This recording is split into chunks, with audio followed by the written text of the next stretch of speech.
In the 1950s, most families ate the same meals every single week. These weren't special occasions or holiday dishes.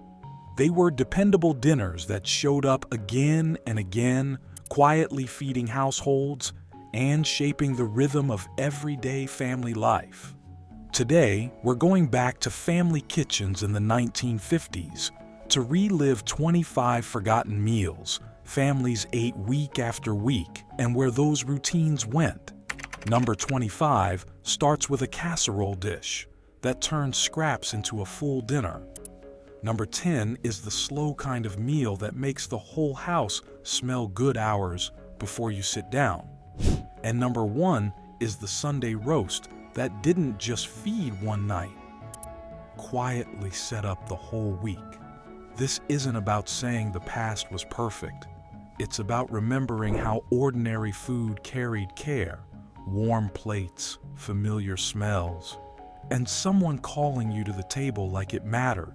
Stay with me, because one of these meals is going to unlock a memory you didn't know you still had. Number 25, the everything in leftover casserole.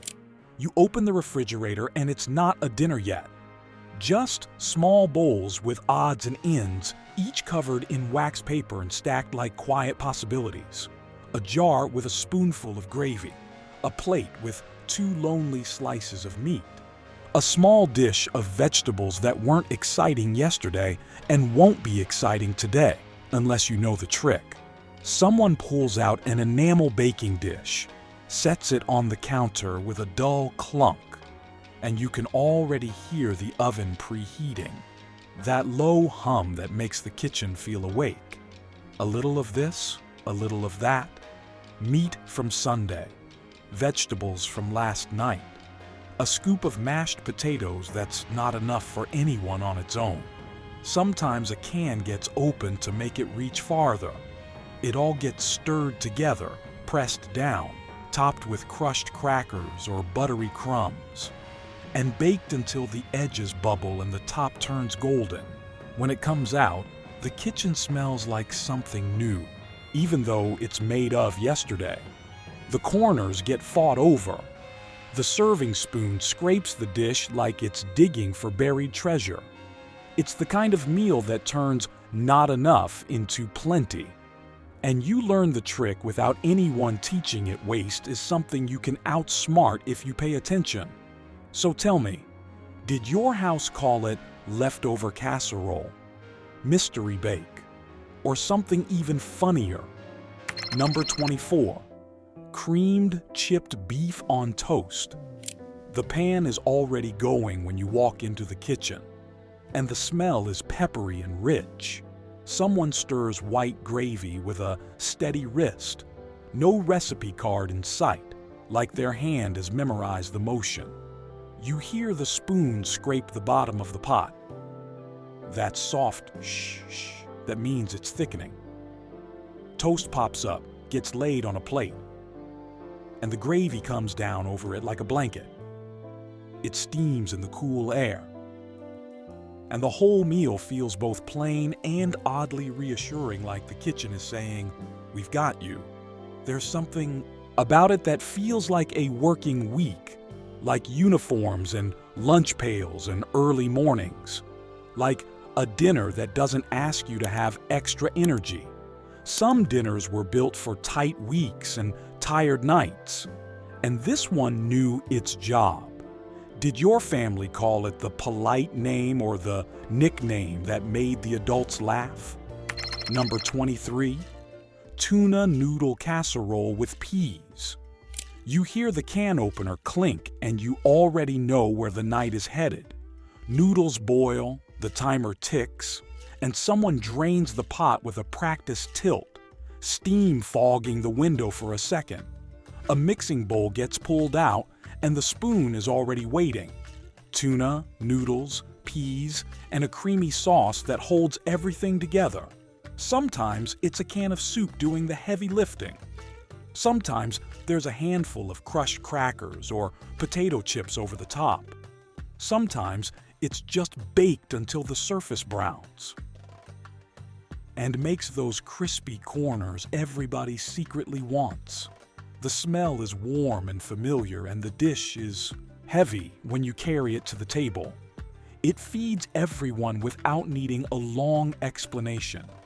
It's the kind of dinner that shows up when you need something dependable, something that will take care of the room. Now, be honest. Peas in it? Yes or no? Number 22. Tomato soup and grilled cheese night. Butter hits the pan and sizzles, and the kitchen smells like comfort before anyone even takes a bite. Someone presses the sandwich down with a spatula, listening for that crisp sound, flipping it when the edges turn the right shade of gold.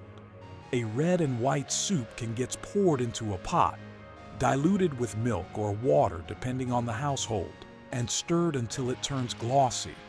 The steam fogs your glasses if you lean too close. The soup is hot enough to make you slow down, even if the day was fast.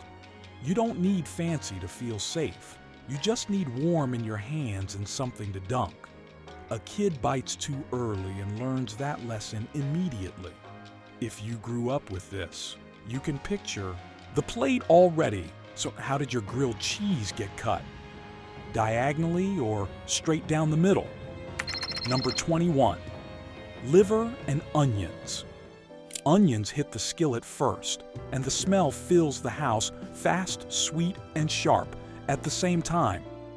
Flour dust clings to fingers as slices get coated and laid into hot fat with careful hands. You might not love it, but you can't pretend you don't notice it. The onions soften into something almost kind, trying to make the whole thing friendlier. A fork taps against a plate.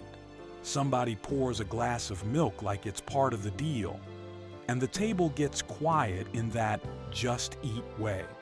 In some houses, this meal comes with a rule. You don't have to love it, but you do have to finish it.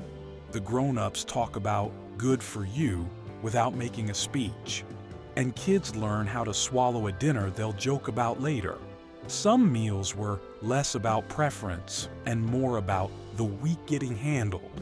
Was liver and onions a regular rule in your house, or a dinner you learned to dodge? Number 20. Bean soup with a saved ham bone.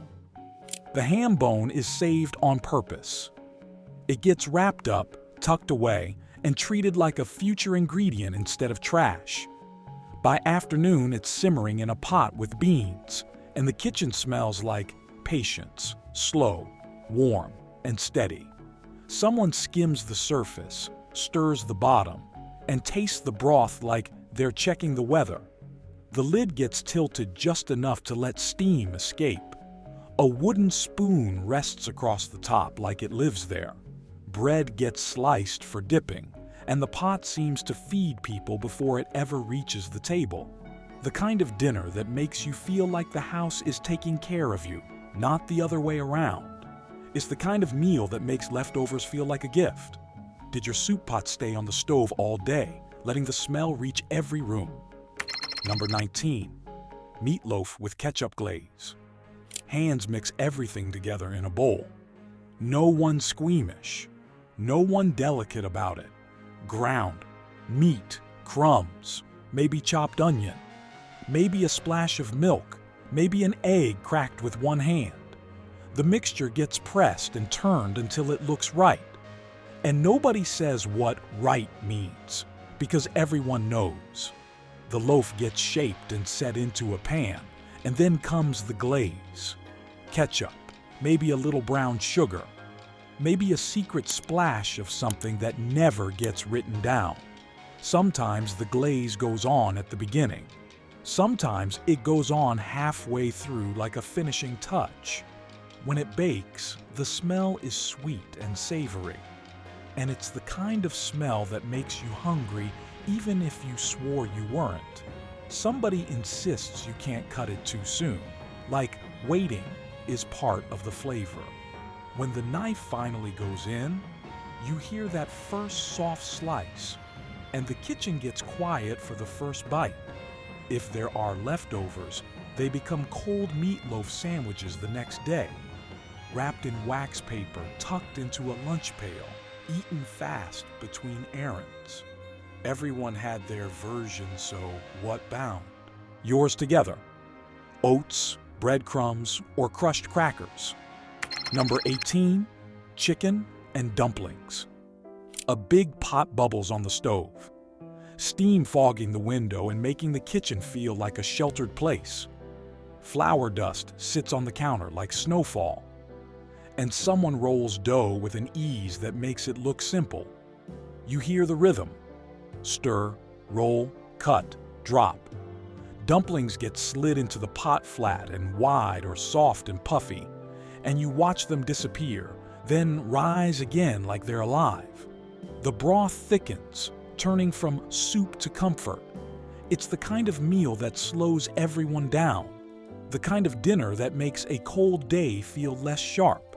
Someone might say a quiet, simple prayer before serving, not theatrical.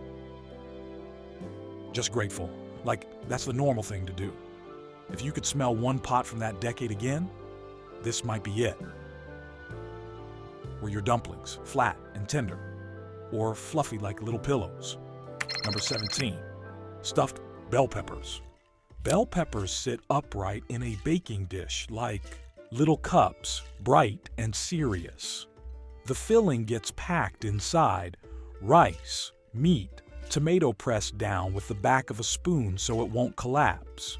The tops might get replaced like little hats or left off so the filling can brown. When they bake, the smell is tangy and hearty, and the peppers soften just enough to cut with a fork.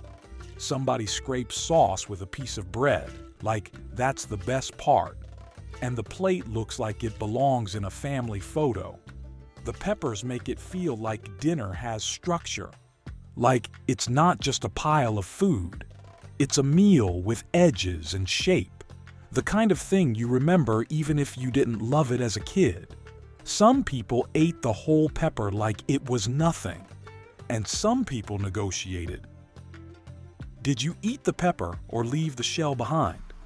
Number 16, salmon patties from a can. A fork breaks up canned salmon in a bowl, and you remember the careful picking through tiny bones. Tiny surprises done with the patience of someone who refuses to waste food. Crackers or breadcrumbs go in, an egg binds it, and the mixture turns into patties in quick, practiced hands. They hit the skillet with a crackle that means dinner is happening. The edge is crisp. The kitchen smells like salt and heat, and someone flips them like it's second nature.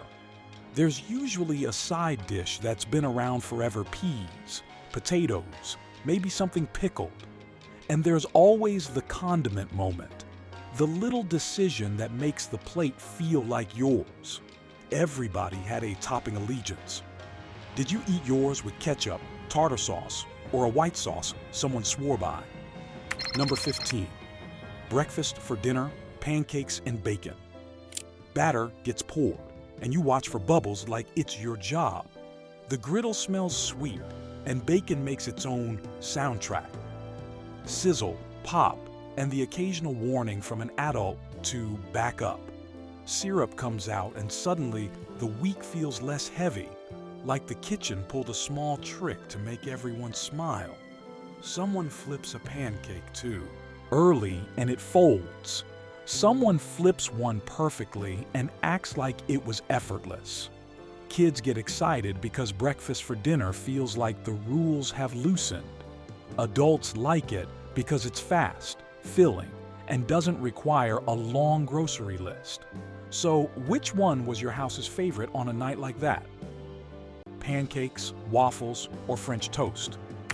Number 14, fried bologna sandwiches. Bologna curls at the edges as it fries, and someone always cuts little slits in it so it won't puff up into a dome. The smell is smoky, salty, and fills the kitchen fast, like it wants credit for being dinner. Bread gets toasted just enough, and mustard or mayonnaise shows up like a personal decision that says a lot about you. If there's a slice of cheese, it feels like a luxury, even if nobody calls it that. Sometimes the sandwich gets wrapped in wax paper because somebody's eating in the car on the way to church. This one tends to split people into camps. Which do you prefer, mustard, mayonnaise, or both? Number 13, hot dogs with baked beans. A bean pot smells like molasses and brown sugar.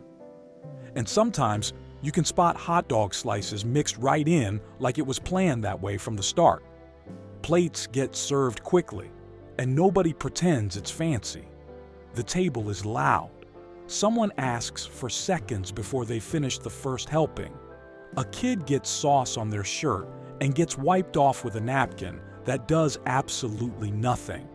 It's the kind of meal that fits nights when the day is long and the clock is impatient. And somehow, it still feels like home. If you grew up with this, you remember the beans more than the hot dogs. Did your house lean molasses, brown sugar, or a secret ingredient? Number 12, egg salad sandwiches. Eggs get peeled over the sink, shells piling up in a small mountain.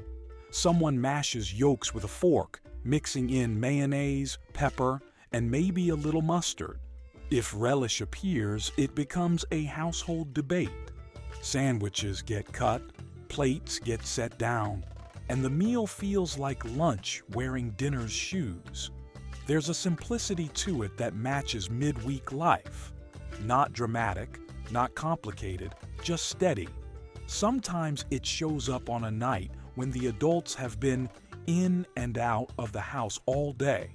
Sometimes it appears because someone forgot to thaw anything. And still, everyone eats. So tell me, was sweet relish part of yours or absolutely not? Number 11, macaroni and tomatoes. Noodles get stirred into a pot of tomatoes, and the whole kitchen smells tangy and bright. Some people swear it needs black pepper. Some swear it needs a pinch of sugar. Some add a little butter and call it finished. It's one of those meals that sounds strange to outsiders and perfectly normal to the people who grew up with it. Steam warms your face when you lean over the bowl, and the red coats the noodles like it belongs there. It tastes like a pantry and a habit, and a childhood you can't fully explain to someone who didn't eat it. It's humble in a way that makes you oddly protective of it. If your family made this, you remember the final touch. Did anyone sprinkle sugar on top and defend it with their whole chest? Number 10, pot roast with carrots and potatoes. You lift the lid and the smell hits deep, rich, slow cooked. Carrots and potatoes sit around the meat like they've been waiting there all day, soaking up everything good. The broth looks like it could fix a hard week. Someone bastes the roast with a spoon and watches the juices like it's a responsibility, not a hobby. The oven door closes with a solid thunk. The house settles into the long wait, and that wait becomes part of the day. When it's ready, the meat falls apart in a way that feels like relief. Plates get filled.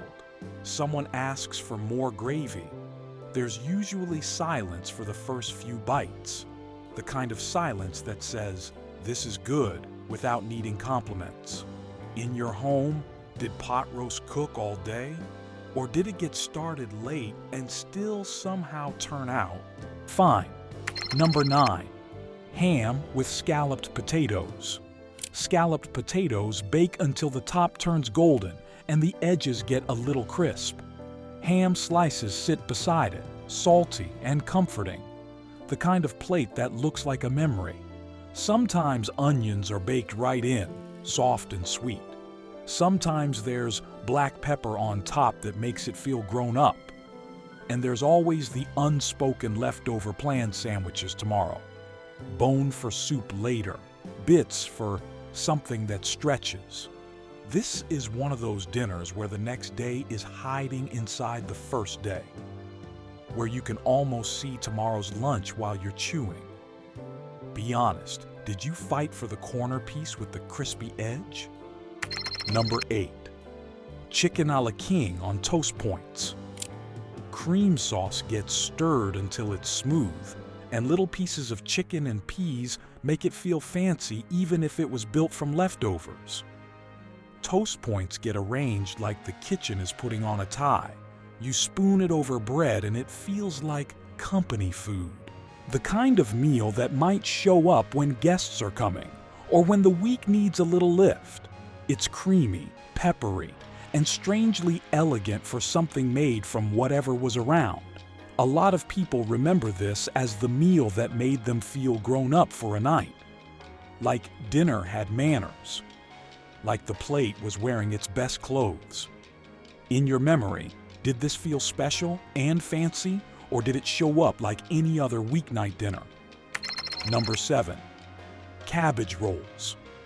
Cabbage leaves get softened, then rolled around, filling and tucked into a dish like little packages.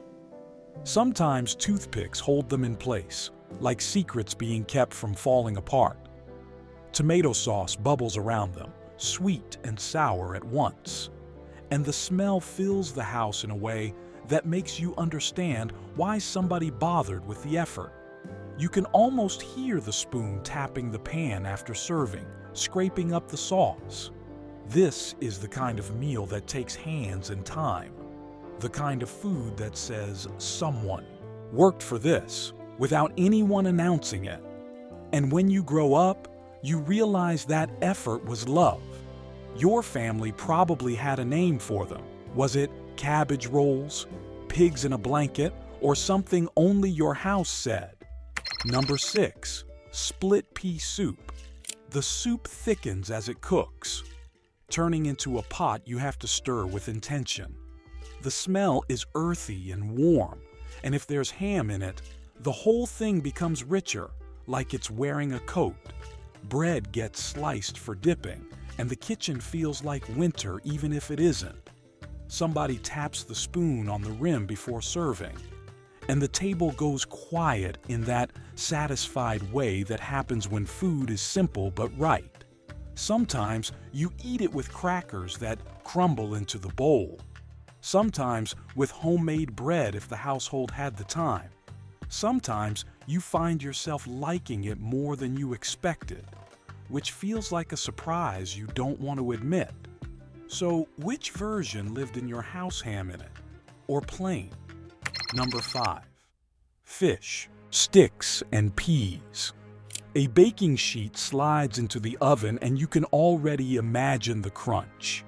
Peas get poured into a pot with a soft clatter, and someone stirs them like it's a side dish that always shows up when fish does.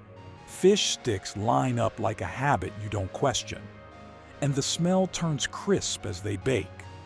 The table gets set quickly, and there's usually a sauce debate even if nobody admits it's a debate. For a lot of families, Friday had its own quiet rules. Kielspach, in homes where fish night was tradition, habit, or simply the easiest way to land the week. Even if you didn't know why it mattered, you knew it was what you did. If you grew up with this kind of Friday, you remember the dip tartar sauce or ketchup. Number 4. Creamed tuna on toast. White sauce gets stirred until it's thick, and tuna goes in like it belongs there because in many kitchens it did. The pot smells creamy and peppery, and toast gets lined up like it's about to receive something important. It's ladled over bread, and the plate looks plain but feels warm in your hands. Some houses add peas. Some add hard-boiled eggs. Some keep it simple and call it supper. This is one of those meals that tastes like a pantry and a habit like something that kept showing up because it worked. And if you ate it as a kid, you can still picture the steam rising when it first hit the toast. So, what was your version? Did peas get mixed in, or was it strictly tuna and white sauce? Number 3. Potato pancakes. Potatoes get grated, and then comes the important part. squeezing the water out in a towel so they'll crisp instead of turning soggy. The towel twists, water drips, and the kitchen smells like raw potato and determination. They fry in a shallow pan, edges turning brown, and the sound is steady, sizzle, flip, sizzle, like the kitchen is speaking a language you understand without translation. Somebody steals one before they're all done and gets gently scolded, but not seriously. The pancakes stack up on a plate, and the first one is always the test. Too soft? Too dark? The next batch gets adjusted without anyone making a big deal. That's the thing about these kitchens: small corrections, calm hands, no panic. And the topping says everything applesauce or sour cream. Number 2, vegetable beef soup in a big pot. You chop celery and onions, and the cutting board gets crowded. The pot is heavy, and it simmers like it has nowhere else to be. Sometimes it starts with a bone. Sometimes it starts with whatever you've got. Either way, the smell fills the whole house. Carrots go in, potatoes go in, a handful of peas if the household has them, maybe canned tomatoes, maybe a bay leaf someone insists makes a difference. The soup turns into a meal that seems to multiply overnight, feeding people more than once, making the week feel a little less fragile. There's something comforting about a pot that keeps going. Like even if everything else changes, the stove is steady. And if someone comes in late, there's still a bowl for them. So which kind of beginning do you remember most? Did your soup start with a bone or with a can? Number 1, Sunday roast chicken with gravy and the leftover plan. The chicken comes out of the oven and the whole house knows it. You can smell the skin crisping, the fat rendering, the drippings waiting to become gravy. A pan gets set down carefully, and somebody's face looks proud without saying so. A gravy boat appears like it's an honored guest. Someone saves the drippings on purpose, because tomorrow depends on them. Plates get passed. Bread gets used to wipe the last bit of gravy, and nobody calls that rude. Sunday dinner has a different air to it.